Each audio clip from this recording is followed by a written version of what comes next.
All right, we're back. Hey, we are back. Welcome to another episode of Twitching UpStream, which is another show by Some Nobodies. My name is Zach, and this is my lad from a different dad, Dylan. Yeah. Oh, okay. Right? There you go. That's fine. That's fine. That's okay. So Twitching UpStream is kind of a side project for Talking UpStream that comes out on Sundays when we have that show going on.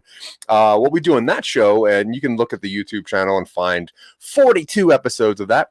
What we do there is we interview other creators. We interview movie writers, movie directors, podcast inspirational people, and we kind of get their creative project process. But what we wanted to do was we wanted to take all the weird ideas that we had already come up with and work on them, really flesh them out, make them something that we can really produce and turn into something cool. Maybe, who knows?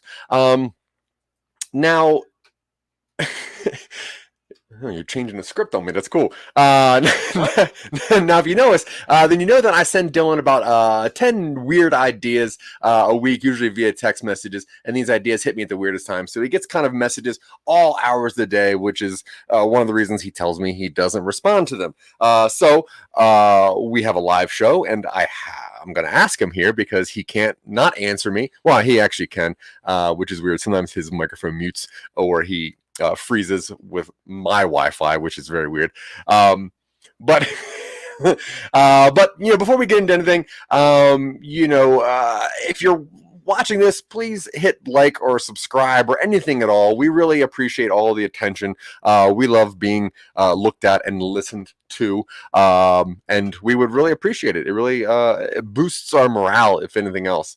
And also, I like to go over some weird nerd news about some weird stuff. Also give some people some chances to get onto the show and comment. Yeah. Right? Yeah.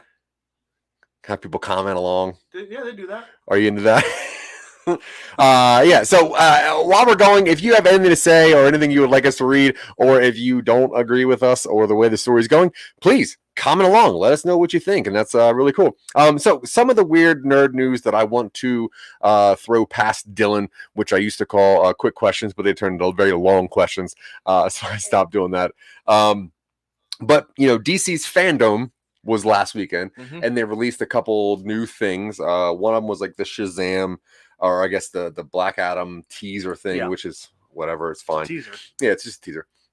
Dude, The Rock has some clout though, because like Henry Cavill doesn't want to be Superman anymore, but The Rock pretty much is pushing Warner Brothers to make him the Superman in his movie. So it's really weird. Sure. Yeah.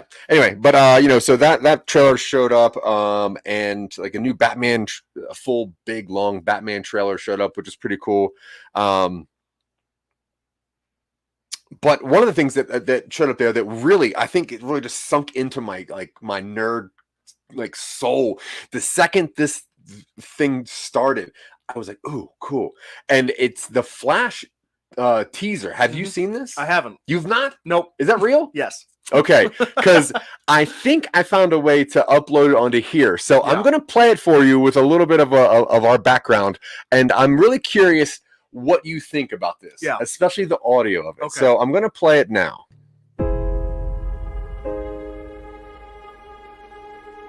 Tell me something. You can go anywhere you want, right? Any timeline, any universe.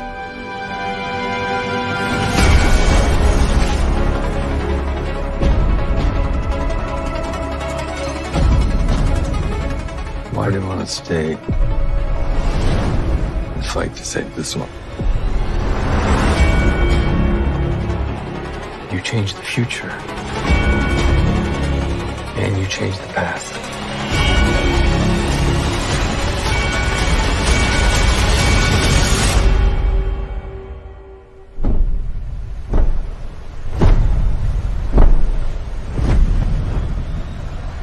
Are you in?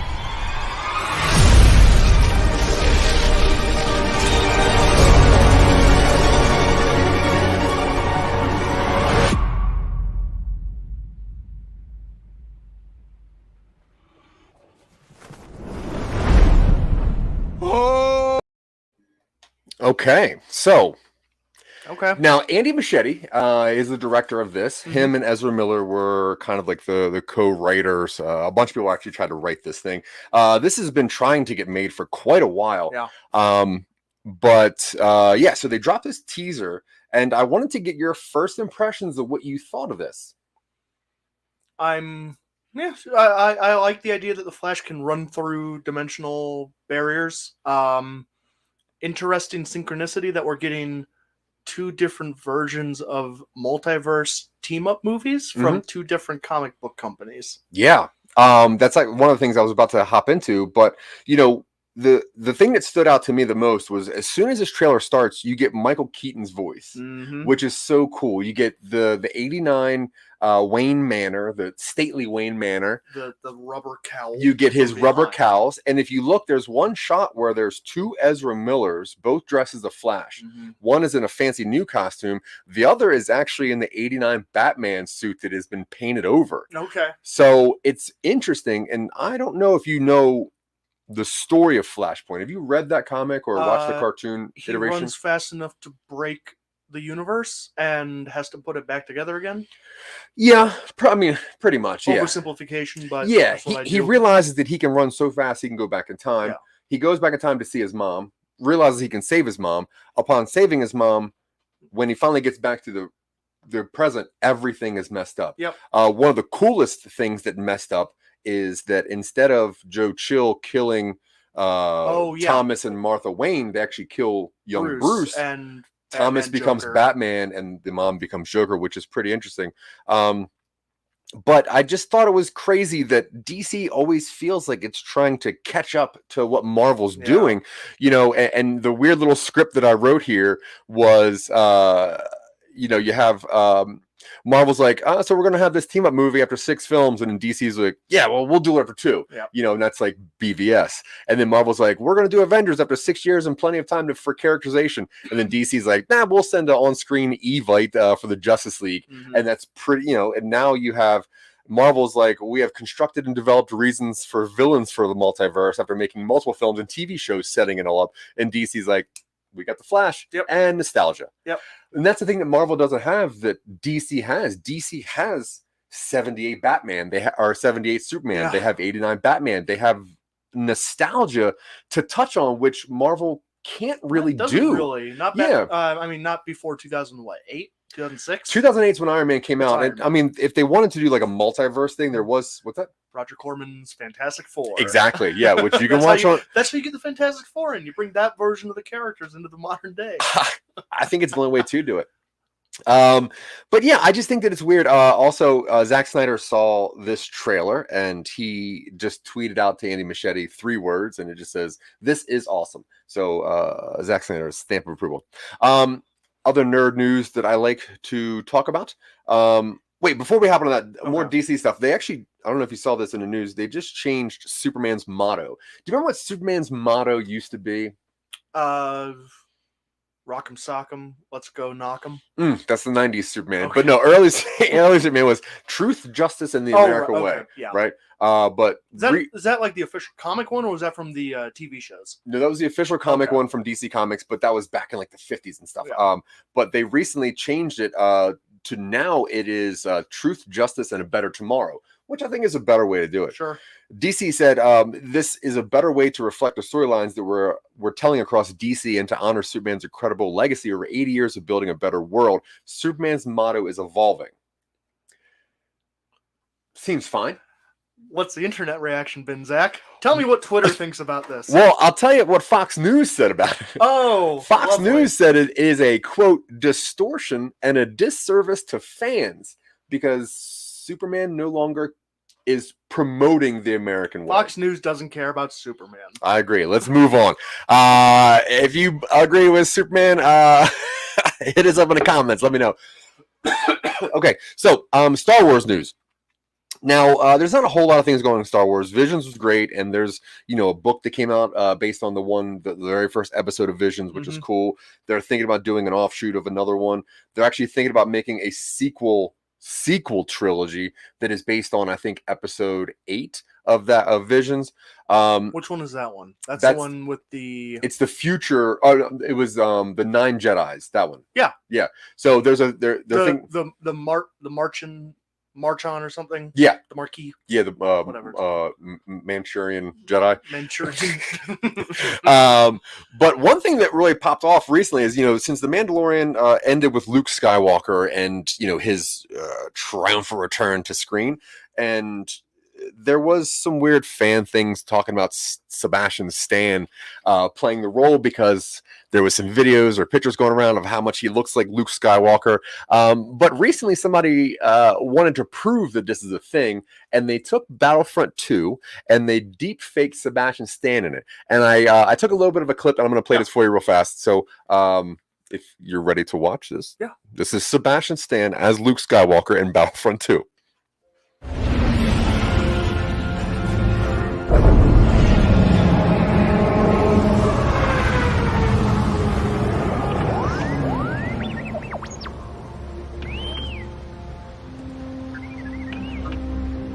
If the Empire's here, what I sensed was true. There must be something special about this place. You stay here, R2. Your scanners probably spotted us. So there's a lot longer clip that you can find. I didn't want to play the whole thing because it's just the same, just that. But what do you think about Sebastian Stan playing a younger Luke Skywalker? Would it take away from the fact that it's Luke Skywalker because that it's Bucky or the Winter Soldier, or just the fact it's Sebastian Stan, or can he also portray that role? In the build up to the finale of, spoilers, Mandalorian season 2, I was very, very strongly hoping. I figured it was going to be Luke showing up. Mm-hmm. I was really hoping it would be Sebastian Stan playing him. Yeah. I did not want them to do a de-aged Mark Hamill, which they did, and I disliked it.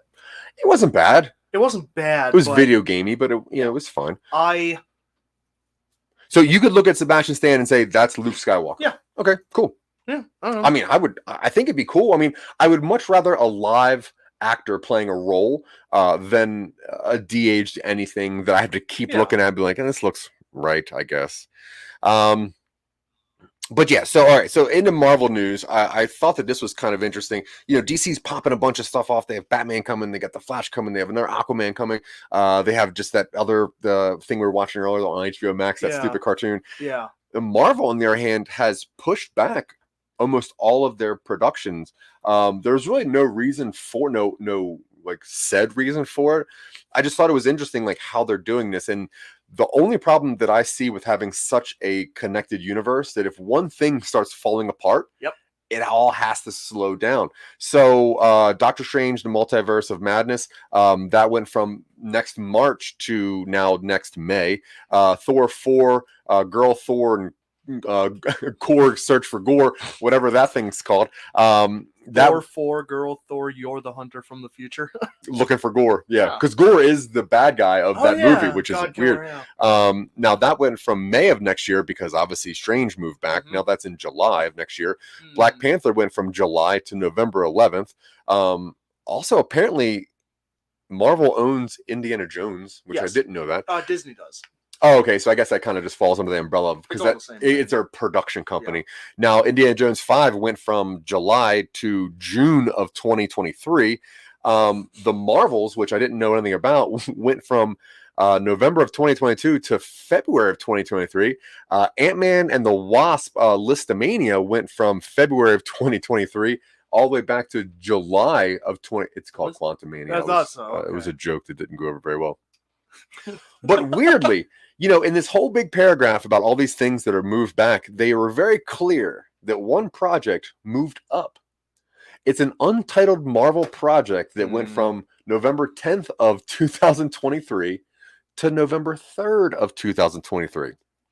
What do you So think of it's it? Not even it's it's more than 2 years away, and they moved it up a week. 1 week, doesn't have a name, but it's moved up a week. Hmm. Do you think there's like a disservice that like these companies are doing by letting us know the productions they're having so far in advance, or do they have to do it because fans just want to know? I think there is something to be said for not being so open about how far out your productions are going, because I remember when they announced Phase 4 and they announced all their titles, and I'm like, now I know what to look. Now I know what's coming. It's Right. not. I personally, it's not what I have to look forward to. Now it's more like when the cameo appears at the end of the credits. I already know what they're going to be setting up, Right. and I wish that they would announce their project after the movie is released. I understand that the machine needs to move. Yeah. You can't. The machine needs to have a path, and I think the internet has given a much stronger voice to the fans, which is a double-edged sword. Yeah. Yeah. Because like this movie, like some of these projects are like you said, 2 years out, and if they don't happen, I'm going to be upset about something that I shouldn't know. I'm calling it right now. It's Howard Duck. Do you think that's what it is? Yeah. He just got married in the multiverse. So, all right. The last thing that is not huge franchisal is just some random nerd stuff. And I think the only thing that came out that I'm super interested in, Dune is coming out this week. It's coming out Friday. You can watch the Real Boys review of that soon, probably next week. But I know that you're a big fan of Dune, and I wanted to have a conversation with you about what this story is. Yeah. Because when I tried to remember what this was about, mostly it was like the visuals and like just some of the scenes popped off to me, but I didn't really think about what this story is. And I think that it might in itself be a cool look at storytelling in general. And I think people don't see that, or they don't remember that.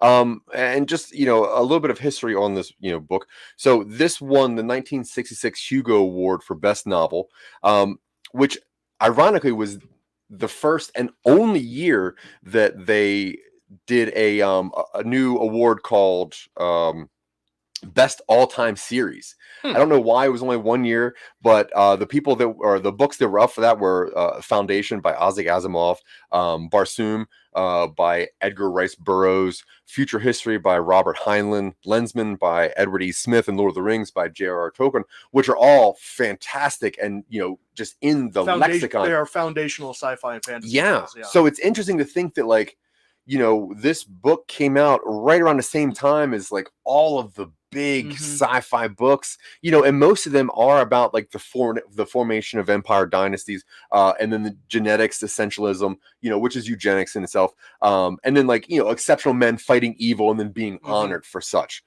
Now, what I realized in Dune again is, it really is just about like these space houses that are, sending taxes upwards to the empire or the emperor.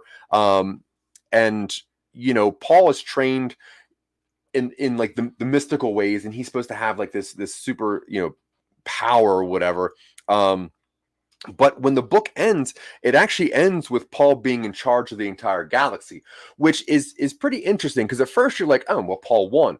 But the thing is, I don't think that book is trying to make Paul a hero, because Paul, once he assumes the leadership, the Messiah role, the first thing that he does is he manipulates all of the Freemans to worship him, and then you're like, oh yeah, this is colonialism. This is the idea of religious synchronism, which is the combination of different forms of belief or practices, but it's the same thing as like the missionaries when they left, Spain and England. And what they did was they pretty much lied to people over and over again,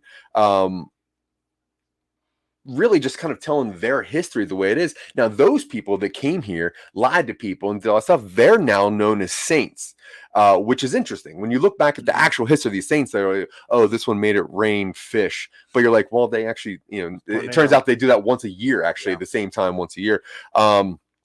And at the end of the movie, or at the end of the book, Paul he's very cold and he's very calculated. And I don't think that he's the hero of a story. The thing is that he is grown up with this prophecy, and every single person since the day he was born is telling him that he is destined. He is in charge. He is bigger than this.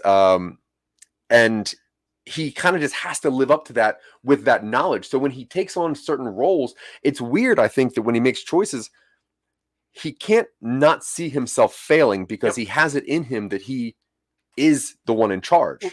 He literally can see the future in every branch possible. And the interesting thing about Dune is that it's a story of a reluctant messiah who realizes that if he assumes that role, it will result in a galactic crusade and billions will die.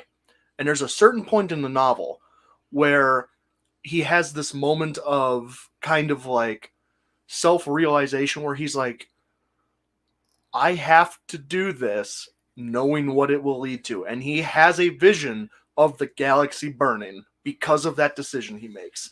So Paul is the hero in that the story follows him and his goals.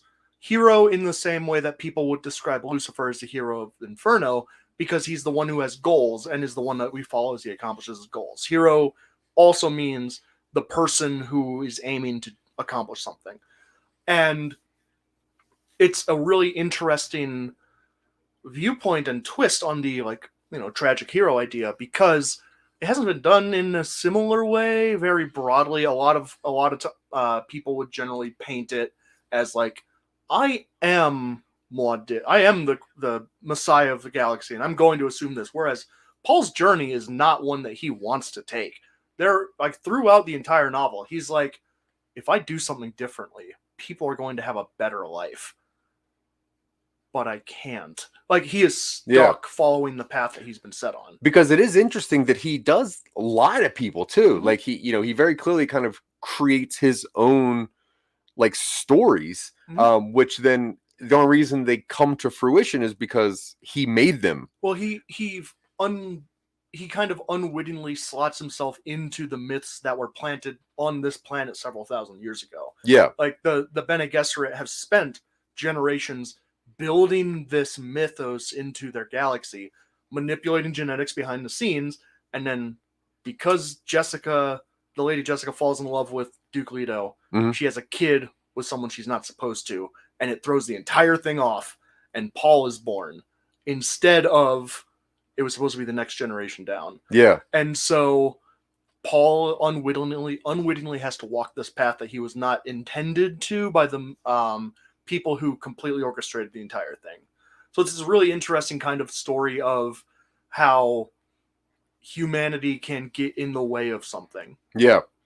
Yeah, and the way I saw it, and I wrote this down, was that, instead of justifying terrible behavior, where most sci-fi movies will have their savior see a problem in the universe and fix it, Dune sees people that live within their world that has been built thousands of years ago.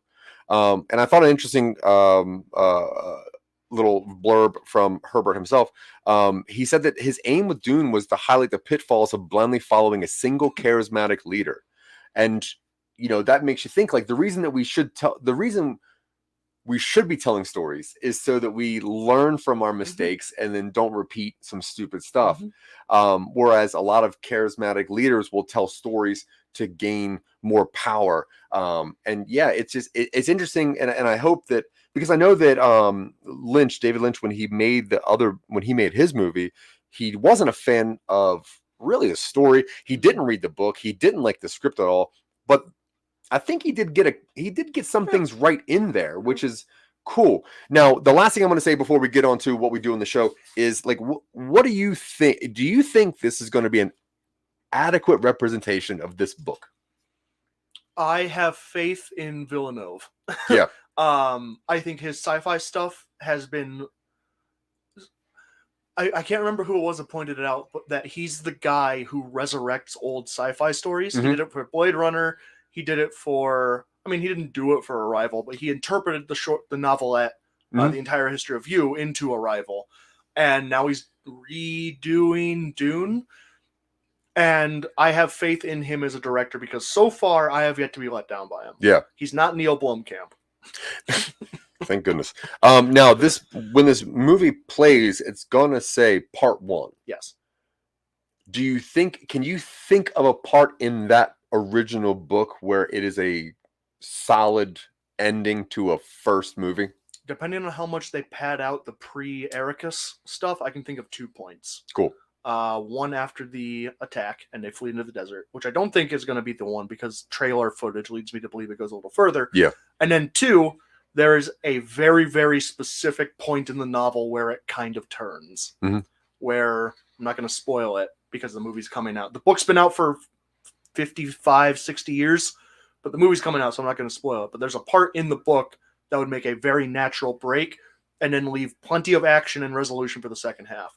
Cool. And I am going to go see this in theaters multiple times to boost that box office because if we don't get a part 2, I will be adrift on an ocean of nothing. Yeah. Yeah. I'll be there with you. Yeah. I'll be your Jack just hanging onto the door. Be my Wilson. Yeah. Yeah, that's better. Okay, so I'm going to let Dylan talk for a second. He's going to describe what we do with the rest of the show and then what project we're going to work on today because last week we wrapped up Red Wichita. Yeah, we did. Red Wichita, it's in progress. I'm starting the I've got the script for the first episode coming out. Or not coming out, you know what I mean? Kind of first drafted. So what we normally do on this show, which is kind of an extension of what we used to do on Talking UpStream, is take one of the ideas that we did on that show and spend more time with that concept. No guest interviews or anything. We're just kind of drilling down to make sure we have an outline that is as detailed as possible to make the actual writing process easier. Last time we did Red Wichita. Mm-hmm. Superhero procedural about trying to figure out the real story behind the attack on the city of Wichita by a supervillain. This week we're starting a new one. We called it Sleeper Agent. And I'm going to pop the document up here. And I'm going to make the font bigger because I forgot that the people at home... it's probably good. Yeah, it's probably good. Yeah, it's probably good. So this original idea was in episode 35 with guest Drayton Allen, the author of things like Custodians of the Cosmos and various other sci-fi projects. The idea initially, I believe, I don't think this was one of your text ideas. I think that it was. It might have been. I think that it evolved. I think it evolved really dramatically. The original idea was that a guy creates a self-driving car and then he dies inside of it and it's just whipping around. This was a split project because that one also turned into hard drive. Exactly, it turned into hard drive and then part of it turned into this. Yes. This one is basic idea is that it's like a kind of cyberpunk 2070s future, and in effort to maintain jobs in the face of automation, because that seems to be kind of the themes that a lot of cyberpunk are going towards.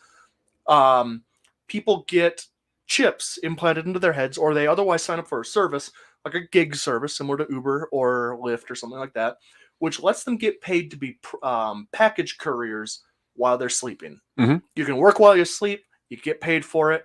Your body's on autopilot. It's already programmed. Your helmet or whatever has a smiley face on the front or something to make you look like you're enjoying it. Mm-hmm. You are sleepwalking and otherwise being directed either probably by an algorithm, because algorithms are all the vogue in storytelling right now, as you can see by Space Jam 2 and New Legacy. Algorithm.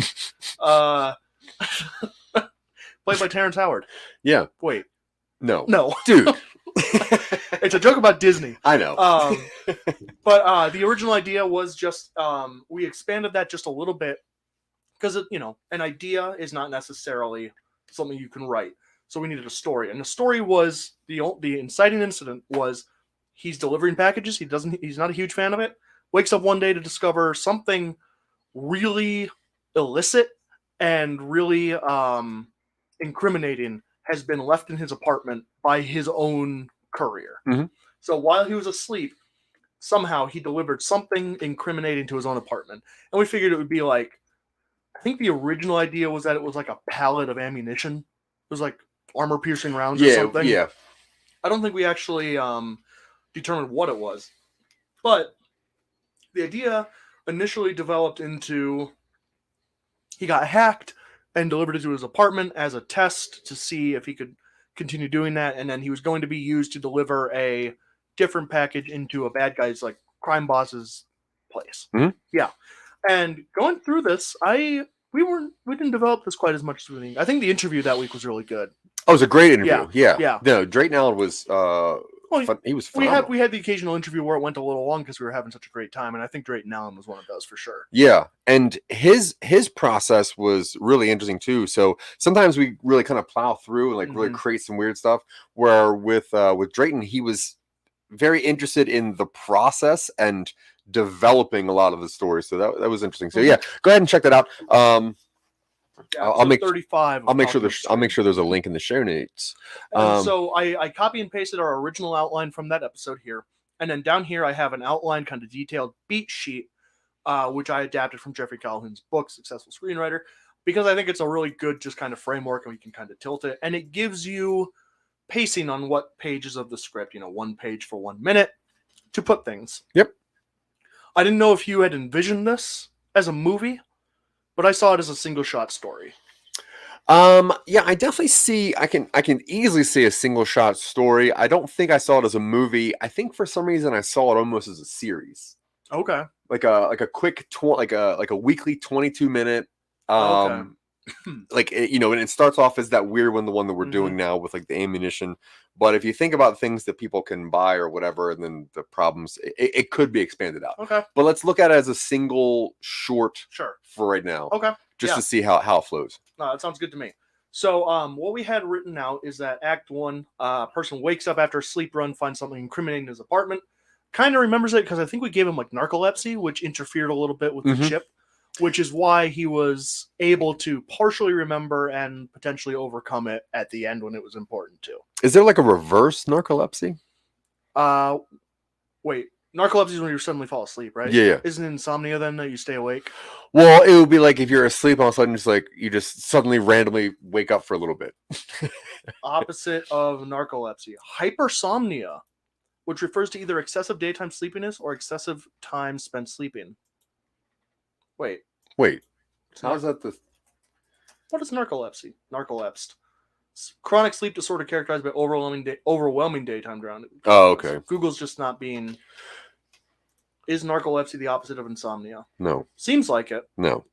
That's Insomnia... what the answer says. Yeah, but the insomnia, you're just like, you just can't sleep or like whatever. And technically narcolepsy is just feeling really sleepy during the day. Well, I guess the more cartoonized one where it's like... Wait, is that not real? People don't just pass out? I don't think they just pass out. I think it's overwhelming daytime drowsiness. Huh. Hypersomnia, I think, is falling asleep when you shouldn't. All right, so we have reverse anti-insomnia. Okay. It's my electropop band. Yeah, it is hard to learn all the words backwards, though. Yeah. Every song is a palindrome, where the first half is real. First half is front to back, and then the second half is that in reverse. It gets. I know what a palindrome is. Yeah. All right.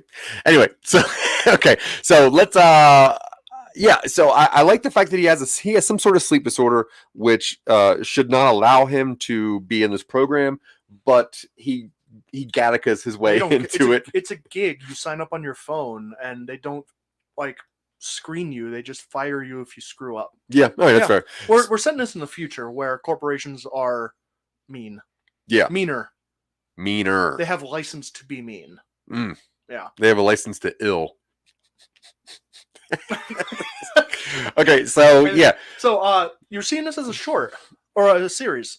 Well, I think when we first thought of the idea of using people's body when they sleep as a transportation device, that's when this idea obviously makes the most sense, but you could easily have taken that in so many different routes. Yeah. And that's why I was thinking it would make a cool series. But having it as its own little thing. It would be really interesting as like a Netflix style 8-episode like limited series where it's like you think it's going to be like a monster of the week, package of the week deal, and then at the end of the first episode he wakes up and it's you've got a whole bunch of like smart rifles in your living room. Yeah, with the associated like Full Metal Jacket ammunition. Now, I wonder, as far as the rules of this technology goes, do you think that while the person's asleep and being used, is there a way to wake them up? I assume there's some sort of emergency release. Yeah, because I was hoping that like people wouldn't take advantage of that. Maybe we could have so I'm imagining the uniform looking like you have a fluorescent yellow vest or similar, or yellow jumpsuit, because we're sitting in the future. You might as well go full drone. Yeah, jumpsuit. You have a yellow jumpsuit, or at least a jumpsuit with the markings on it, and you wear this like kind of full helm, like motorcycle helmet. Mm-hmm. And on the front of the screen is like maybe a digital display that shows like a face Mhm. or something, and it's always smiling, or it's always something like that. Maybe some sort of voice synthesizer with some pre-coded stuff. Like if they deliver a package and the person's awake, it's like, "Oh, I'm sorry to disturb you. Your package has arrived." Do they also have like a boot, like boots? Oh yeah. All right, I like that. And then there's probably something on the back of the helmet, which is like an emergency release, like I said. And it probably has like, I mean, everything they do is recorded and stored. Yeah, I would also assume that if this person is touched, they would just wake up. Yeah. Because if it's attached to their nerves, I just don't want like delivery people just being like kidnapped or something in trash. I imagine there's probably some sort of like please don't interfere with our couriers. We have contracted with like hyper aggressive security solutions. HOSS. HASS.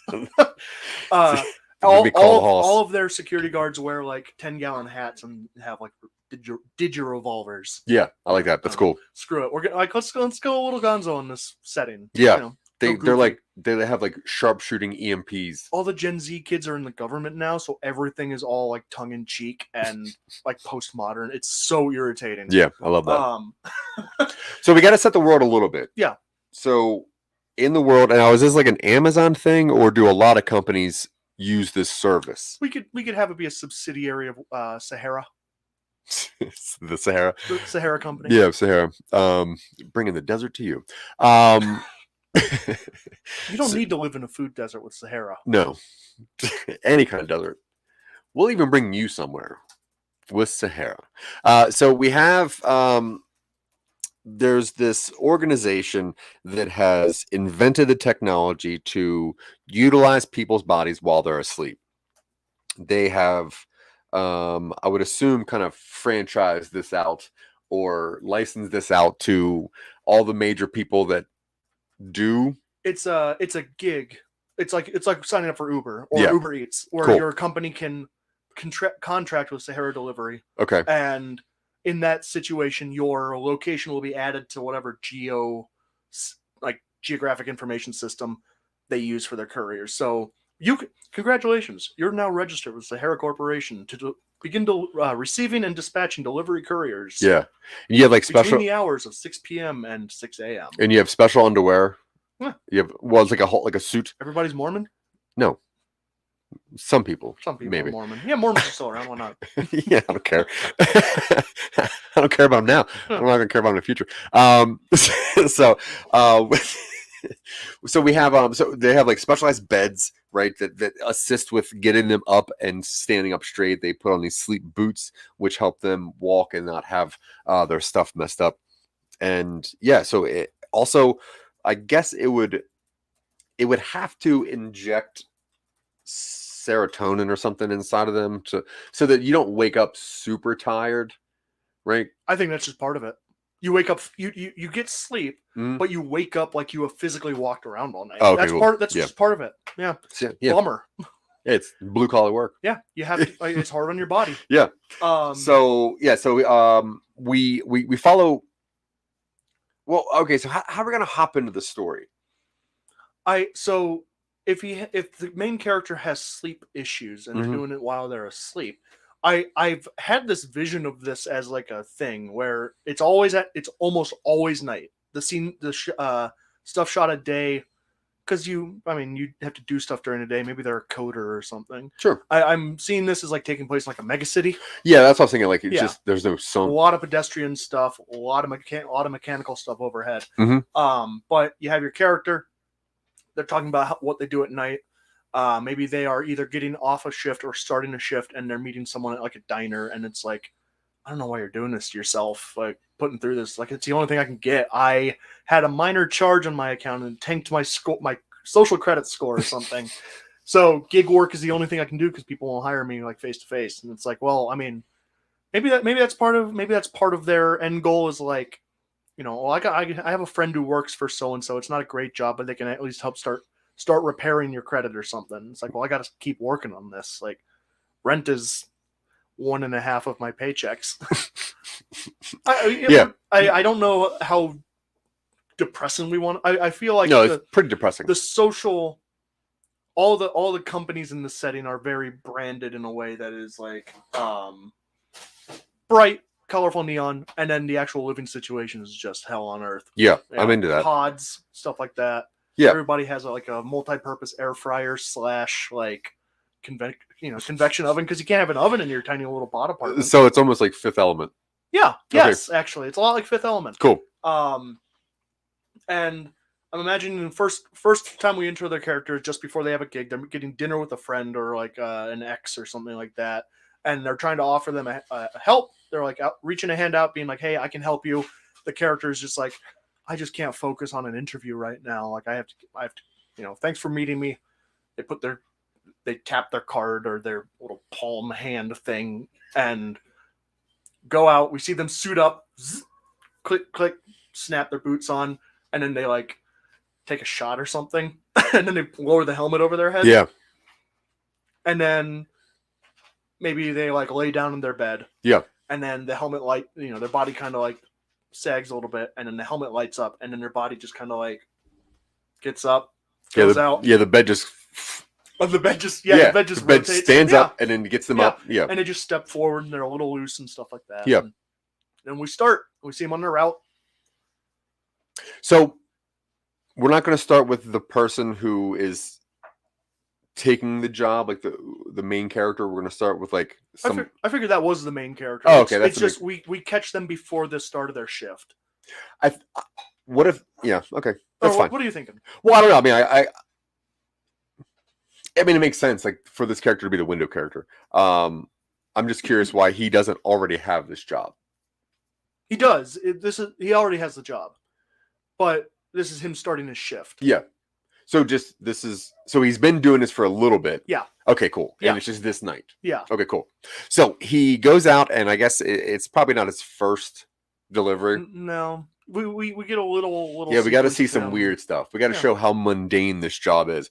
So he's going to deliver probably like a calzone. Yeah, Silicon Angel, because he's got to deliver a Silicon Angel because that warranty, that'll get you. Yeah. So he delivers a couple things, and one of the packages, close to the end of his shift, it's a pretty large, a substantial package, and we see him walking down the street, very busy street, and he's bumping into people with this box, and you hear the security features of this suit.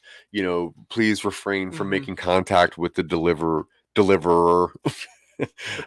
the courier, with the body, the courier body. That just dehumanizing? No, courier is fine. Yeah. So he gets to the destination, and now there's got to be a reason that it's not going to work, right? Now, I know that he wakes up eventually, but does he wake up before he gets to the destination, or is there something going on at the destination that makes him wake up? I figured, because one option, he wakes up, he knows what he has, he takes it. Another option is, say he gets to the destination and this order was a week old. Yeah. When he gets there, this place was burnt down, or it's a crime scene. He can't get in. And maybe the return policy would be to drop it off at this box, a Sahara oasis. Yeah. Okay. Oh God. Yeah. Right. So random oasis spots. Now, as he's leaving, there are people, like maybe squatters, in the condemned building or whatever, and they're trying to take his stuff. We see him get messed with. Yeah. We see what happens when he gets messed with on a job. Yeah. Do we go schlocky and make it so that the helmet has a defense routine where it fights with your body? Like, did you see Upgrade? Yeah, of course. Like Upgrade. Yeah. So something else is piloting your body to fight people off if they start messing with you. I was kind of thinking about that. the scene that I quickly popped in my head when we were talking about this was these people are trying to get the package out of his hands, which they cannot do. So they knock off the helmet, which wakes him up. Okay. But the boots are still on. So the natural progression would be for the boots to take him to an oasis. So he's slowly walking away from these people, awake while they're attacking him. He can't let go of the box. Right? Yeah. Somehow he gets out of the boots and he runs home. Okay. Cool. I really like the idea of him getting woken up in the midst of being mugged. Yeah. And the boots aren't letting him run. Right. Yeah. Because they're just programmed to take him safely to the nearest oasis. Now he gets home, which I guess for some reason the programming is if you can't get to an oasis, you take it back to your house where it'll be your first delivery the next day. But because the boots were knocked off at the oasis, they don't really know what happened. He has to go back as soon as he can in the morning because otherwise it will be counted as him like quitting. You can't leave your equipment somewhere. Or he gets charged for whatever the package is. He gets charged to replace the boots and the helmet. Yeah, that's a definite. But also gets charged for the lack of delivery. I like because originally I think the idea was that he just wakes up and he had delivered it to his own place at night. But I really like the idea of him running back to his place for safety, leaving the package and being like, I have to get the helmet and the boots. And he leaves the package. He's like, I'm going to deliver you when I get my stuff back. Goes back and gets it. Yeah. Because like the helmet and boots are going to cost him like $5,000. Yeah. Whatever. Yeah. No, a lot of money. $5,000. $5,000 Bitcoins. I was going to say $5,000 in like 1925 money. Yeah. Doge. The weight around my neck. No, but I like that. And then he runs back and he gets the helmet back, but it's been like spray painted, and that's gonna be the cosplay of the year is a helmet with like the spray painted graffiti on it. Yeah, I like that. He gets the helmet, he gets the boots. They have been tampered with in a weird way where the boots now have like electronic spurs on them that make weird sounds when he walks. The helmet like looks like some Pokemon or something, or it's got like the X eyes and the smiley stitched mouth and like raver nonsense. They made him look like Dead Mouse. So he's like, oh man, that's fine, but it still works. He can still fix it, but he can't like clean it, so he's wearing it like that for a little bit. Now at some point we got to figure out how to get this box open. What are your ideas for getting the box open? Well, he gets his stuff and he goes back to his apartment. He tries to clean them up as best he can, but he doesn't have like a paint remover, or it's a type of spray paint that bonds on like an atomic level. So he's like, I can't be seen in this, but I have to keep working. I can't get a replacement because you're only issued one every 6 months or something. He's penalized every time he goes out. Yeah, or he already like had like placed a claim for losing one before. This is absolutely a job that penalizes you when you're already down. Oh yeah. Yeah, it is really difficult in this setting to be poor. It's Poor Tax Inc. What's that? Poor Tax Inc. is what this place is called. Yeah, right. So he's back at the apartment. Does he immediately tries to redeliver the package after cleaning his stuff, or does he open it? I think maybe he tries to clean his stuff and it doesn't work, so he's issued the fine anyway. And he does clean it, but it still gives him the fine by error. He does. Well, he tries to clean it, can't get it all the way off. Gets the notification, and he doesn't really look at it first. And he's like, "Oh my god, I can't believe they charged me for this goddamn outfit." But when he finally looks at it, he also got charged for the delivery. Oh, as if it went off. As if it. Yeah. As if he delivered it. As if he delivered it, but to the wrong address. Oh. Okay, yeah. Because he gets charged for every mistake that he makes. Yeah. Well, his pay gets docked. Right. That's effectively the same thing, but yeah. So he gets the whatever the fax is that says, a new updated amount, added, one helmet, one boot. One boot paired. Yeah, one boot paired. one neuro drink, because he has to have another shift or whatever. And then one one ultra Red Bull. yeah, and then Or ultraviolet bowl. That's and it. then one like an insane amount of money for one package. He got tipped an incredible amount of money? No, he got charged. Oh, he got charged. Yeah. Okay. And at first he's like, okay, well, I Mm-hmm. I can easily just bring this box back and lose that charge. mean, when they mark it as delivered, does the courier mark it as delivered? Does the receiver mark it as delivered? Or does the courier mark and then the recipient confirm? Both. Oh, the So- last one, yeah. He marked it as delivered and the recipient confirmed it. He marked it as delivered. Recipient did not confirm. Okay. So then his next step would be like, I have to mark this as an error and then deliver it properly. I gotta drop this off at the Oasis to lose this charge. Okay. Yeah. If you do it wrong, you can't redeliver it. Like it's like we're not going to assign this same delivery to a courier that messed it up previously. Yeah, you're not allowed to redeliver it. But if he doesn't drop it off, to prevent all theft. He has to confirm that he does not have it somehow. Yeah.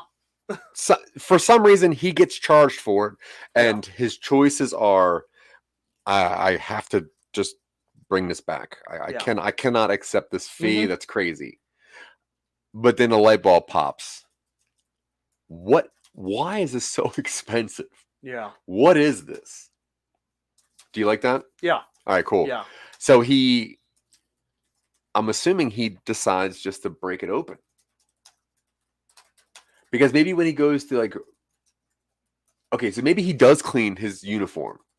He gets charged for it for whatever reason. When he tries to tell them no, I cleaned it. And they go, not up to our standards. He still gets charged. Yeah. For some reason, he's mad at the company. And he's like, you know what? I'm taking this package. I'm out of here. Yeah. He decides to cut and run while taking the package. Yeah. Then he opens it. Yeah. It's hard to open. But he does open it. And inside is... I don't believe... Let's see. Well, the first thing we said was guns or something, a lot of guns. We said guns. But also, I don't remember why, if there was a reason we said guns, if there was a cool...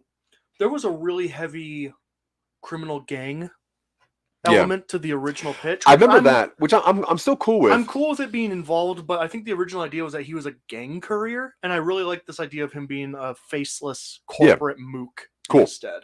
But you can also order just a bunch of ammunition off of Sahara. Now, the big reversal at the end of the original pitch was that the delivery was like a stuffed animal for the crime boss's sick daughter. So this could be... They could believe that it's... Now, okay, we just did Force Limit, which also had a mysterious data stick. So I think we avoid doing the same kind of shtick. You mean no mystery? Not mystery, but we avoid doing a mysterious USB drive. Yeah, I wasn't planning on that. Okay, cool.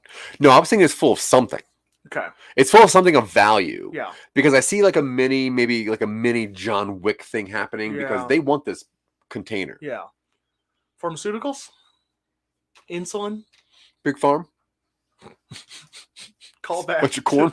Oh, go watch After the Wizard. Do not watch that. I made Dylan watch it. 2011. Awful. It is the worst thing you'll ever see related to Wizard of Oz. That is true. It's like if Wizard of Oz was ran by religious people that really cared about the SPCA. So, intro. We are at 55 minutes. Okay. And we're at a convenient stopping point where it's like inside the package is to next week. Classic JJ ending. Yeah, mystery box, literally. Yeah. In this case. And this week, something special. I'm gonna let Dylan do the outros since I'm sick of stumbling all over myself. All right. Is that okay? Yeah. Let me. Are you gonna bring it up? No, I'm not. I'm gonna read it off the screen. I'm gonna read it off my screen. Set story in motion. Draws character in the main plot. Oh, yeah, that's beat sheet. I'm gonna remove that. There we go. Okay, there we go. Yeah, so hey everybody, thanks for tuning in. This is Twitching UpStream. It's we appreciate you hanging out, making something weird with us, Some Nobodies. I've got your script up here. Hey, thanks. Sum up the project made. Yeah. So oh no, I lost my script. So no, we just started doing Sleeper Agent, story that we had come up with a while ago with Drayton Alan. You can go check out his books everywhere you search for Drayton Alan. Yeah. Actually, I'm aware of it. If you want to check in on us with this or any of the strange things we do, you can always go to somenobodies.com. Check us out here or Real Boys, or when it comes back, No Time to Binge. We're doing some rescheduling right now. It should be coming back later than we want. It's probably sooner than we expect. Yeah. But yeah, we as soon as possible. Really. As soon as possible. It's a fun one where we watch the first and last episodes of TV and make up everything in between. But you can always go to patreon.com/somenobodies to help us out. We appreciate that. Some people who do help us out that we want to say thanks to, including Scott Curtis from Behind the Bits. He's a great interviewer. He's okay at impressions. Zach said he's decent. I didn't say that. You wrote down decent. I wrote it. I never said it. We also have some East Coast friends, Sarah Tkachik and Tanya Sheck. Appreciate those contributions. Thanks to Jim Ead of the Ead Foundation, Chess Without Borders. He does what he does, and we do what we do. Strive to bring the chess community to those who need it. Chess is a gift that lasts a lifetime. He can't read my handwriting. Let's see. Red Flanagan says, just read the show notes and nothing else. Express satisfaction. Thank audience. Promote other projects. That's pretty much what it says. Okay. Whatever. Hey, anyway, he's not wrong. He's not wrong. No. Honestly, special thanks to Red Flanagan too, because if it wasn't for him, last night's Real Boy show would have been pretty boring with just me and Phil. Oh yeah. Luckily, it was me and Red Flanagan. Good for him. Yeah, and of course, check out all the Some Nobodies stuff. We got Silicon Angels, Talking UpStream, Twitching UpStream, podcast, a podcast show. Some other shows in production which are written down that I'm not going to say the titles to because putting it out there is a curse. That's for other things. What? Those are just total notes. It's not like a... Don't believe... No. Create Your Own Pod Venture Appeal, which I wrote this sprawling web of nonsense, and Zach managed to not only coordinate people, but editing and sound effects and everything, putting it out there. It's really cool. You really should go check it out. And then we did a review of Lovecraft Country way back in the day. Some Nobodies review of Lovecraft Country. You can go check that out. I was really hoping season 2 of that would get picked up. Yeah. Is it officially not happening? Correct. All right. Yeah. All right. Too bad. Yeah. And then Zach does a whole bunch of stuff without me. Like, I'm Nobody. Zach and says high five. Are you not supposed to read all that? That was just... No? Oh, never mind. Everything's on hiatus. But that means it's coming back. No, that was just for somebody else. Oh, I that was was just for ready to somebody get that. else. I mean, it's... Somebody else does those shows. Zach doesn't. No. I mean, it's for us. It's just I was writing that at the time to send it to McManhattan. Zach sprung the idea of me doing the outro on me. So this is it's because I just can't figure out this other new laptop I got, and I can't get back. Goodbye, Dylan. You know what? Twitching UpStream. You can find us here. That's true, man. Appreciate you tuning in when you do. Yeah. You got anything, Zach? I don't think so. Drink some water, man. Stay hydrated. Do what I do at the end of every show? Keep calm, everybody. There you go. Wait, what do you say? Keep calm, everybody. Is that what you say? Stay calm out there. Stay calm out there. We'll see you next time. Adios. Bye.